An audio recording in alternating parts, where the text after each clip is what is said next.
मनोज राजन, ये उत्तर प्रदेश में ही तिरपाल से क्यों ढकी जा रही हैं मस्जिदें? देश के किसी भी बाकी सूबे में नहीं, किसी भी राज्य में नहीं?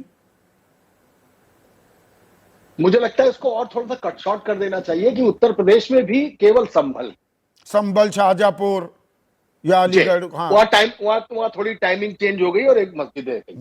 मैं एक बात बड़ी फैक्चुअली कह रहा हूं कि योगी 2 गवर्नमेंट को हुए कम से कम 7 साल हो चुके, पिछली और अगली मिला।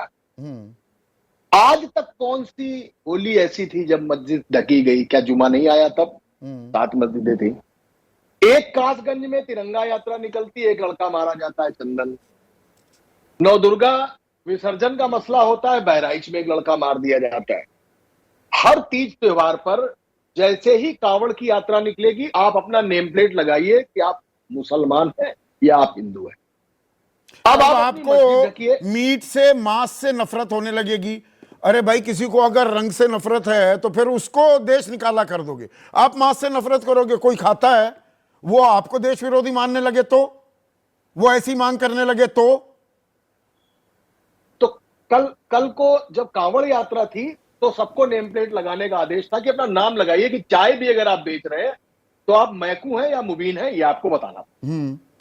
दूसरी बात, अब आ गया है ये होली का त्योहार। तो होली पर एक सीओ, उस पर हम क्या चर्चा करेंगे, आप क्या चर्चा करेंगे? सूबे के मुख्यमंत्री ने कह दिया अरे पहलवान आदमी है, उस पहलवान आदमी की बातें ठीक है, उसको छोड़ दिया जाए। तो सीओ पर चर्चा तो छोड़ ही दीजिए।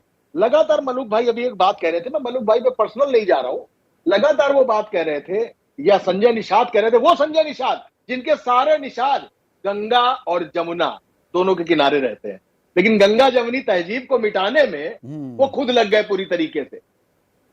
वो खुद पूरी तरीके से लग गए और कुल मिला के उन्मादी भाषण देने लगे।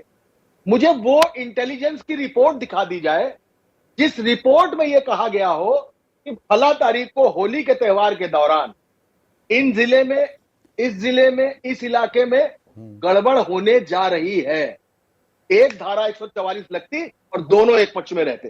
लेकिन इस तरीके से नेम प्लेट से लेके और तिरपाल तक डाले जाते रहेंगे तो माफ कीजिएगा, सिर्फ एक कौम नहीं, दोनों कौमों में बारूद भर रहा होगा। और जिस दिन सर्किट पूरा होगा उस दिन गंगा जमुना सूख चुकी होगी।